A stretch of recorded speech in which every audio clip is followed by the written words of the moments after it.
NTA कैसे कुछ questions out of syllabus होने के बावजूद भी नहीं हटाए गए, नहीं उनको ड्रॉप किया गया। कैसे कुछ क्वेश्चंस की लैंग्वेज गलत होने के बावजूद भी उनको ड्रॉप नहीं किया गया। हेलो बच्चों, स्वागत है आप सभी का। आज की इस वीडियो में हम एक बहुत इंपॉर्टेंट टॉपिक डिस्कस करने वाले हैं, that is errors caused by NTA in JEE main 2025 January attempt. हम लोग देखेंगे कि कैसे कुछ क्वेश्चंस आउट ऑफ सिलेबस होने के बावजूद भी नहीं हटाए गए, नहीं उनको ड्रॉप किया गया। हम देखेंगे कैसे कुछ क्वेश्चंस की लैंग्वेज गलत होने के बावजूद भी उनको ड्रॉप नहीं किया गया। हम लोग स्टार्ट करते हैं कुछ इस तरीके से। जो ये क्वेश्चन है वो 22 मॉर्निंग को आया था केमिस्ट्री में, जिसमें हमें रेडियो एक्टिव डिके के बारे में बहुत सारे स्टेटमेंट्स दिए हुए थे। अब रेडियो एक्टिविटी जो है वो जेईई मेन के सिलेबस का पार्ट नहीं है, तो ये आउट ऑफ सिलेबस क्वेश्चन था। अब इसमें से कुछ स्टेटमेंट तो फर्स्ट ऑर्डर रिएक्शंस का यूज करके हो भी जाएंगे, लेकिन कुछ स्टेटमेंट्स ऐसे थे जो अगर आप रेडियो एक्टिविटी पढ़ेंगे तभी आप सोल्व कर पाते। और ये क्लियरली, क्योंकि आउट ऑफ सिलेबस क्वेश्चन था, यहाँ पर साफ साफ लिखा हुआ है कि which of the following is not true for radio active decay. तो रेडियो एक्टिव डिके के बारे में क्वेश्चन था, आउट ऑफ सिलेबस था, फिर भी ये ड्रॉप नहीं किया गया। उसके बाद में 28th इवनिंग को भी रेडियो एक्टिव डिके पे बेस्ड, कॉन्सेप्ट पे बेस्ड बैक्टीरियल ग्रोथ वाला क्वेश्चन आया था। ये भी आउट ऑफ सिलेबस क्वेश्चन माना जाएगा, बट इसको भी ड्रॉप नहीं किया गया। उसके बाद में अगर ये क्वेश्चन देखेंगे, फिर से 22 मॉर्निंग का ही क्वेश्चन है। अब इस क्वेश्चन में बोला है कि कौन से कॉम्प्लेक्स में CFSE delta naught will be equal to 0। अब CFSE का मतलब तो क्रिस्टल फील्ड स्टेबलाइजेशन एनर्जी भी होता है, क्रिस्टल फील्ड स्प्लिटिंग एनर्जी भी होता है। और यहाँ पर साफ साफ डेल्टा नोट अगर लिखा हुआ है तो बताना था कि कौन से वाले कॉम्प्लेक्स में डेल्टा नोट 0 के इक्वल होगा। अब डेल्टा नोट तो इन कॉम्प्लेक्सेस में किसी भी कॉम्प्लेक्स में 0 के इक्वल नहीं होगा, मतलब कोई भी इसमें आंसर मैच नहीं करेगा, लेकिन फिर भी एनटीए ने इसको ड्रॉप नहीं किया। अब आप उस बच्चे के बारे में सोचिए जो ये क्वेश्चन को सोल्व कर रहा है, उसने इस क्वेश्चन को छोड़ दिया, इसमें 2-3 मिनट का टाइम भी स्पेंड किया और अल्टीमेटली फिर उसको कोई मार्क्स इसमें नहीं मिले होंगे।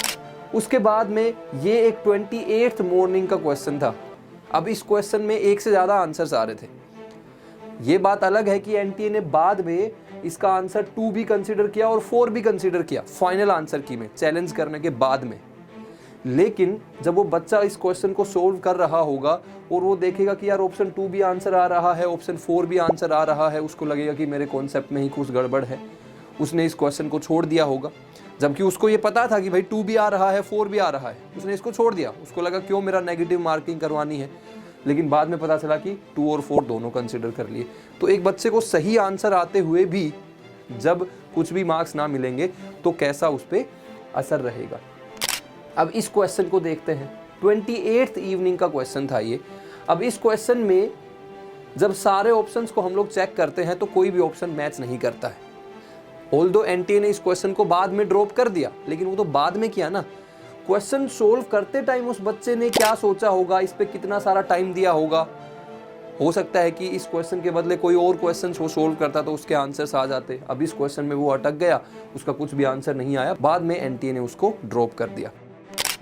अब इस क्वेश्चन में देखिए 24th इवनिंग में, अब यहाँ पर सल्फर जो है वो गैसियस स्टेट में दिया हुआ है, जबकि सॉलिड स्टेट में होना चाहिए। फिर भी इस पे कोई भी एक्शन नहीं लिया गया, कोई भी ये ड्रॉप नहीं किया गया क्वेश्चन।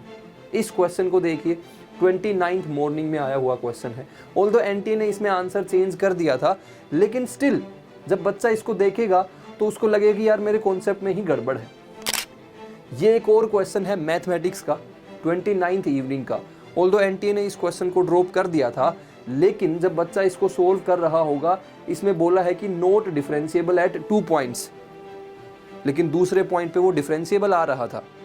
अब उस बच्चे को लगे होगा कि यार मेरा तो ये क्वेश्चन गलत हो जाएगा, उसने इसको छोड़ दिया होगा, या हो सकता है उस पर 2-3 मिनट अपने वेस्ट करे होंगे और बाद में एनटीए ने उसको ड्रॉप कर दिया। तो बच्चों, ये जो सारी इरेगुलरिटीज थी, एरर्स थी, उस पे एनटीए को ध्यान देना चाहिए और इन शिफ्ट वाले बच्चों को कुछ बोनस मार्क्स भी देने चाहिए। जो टाइम का जो उन्होंने वेस्टेज किया होगा उसका यूटिलाइजेशन के लिए उनको कंपेंसेशन देना चाहिए। Thank you.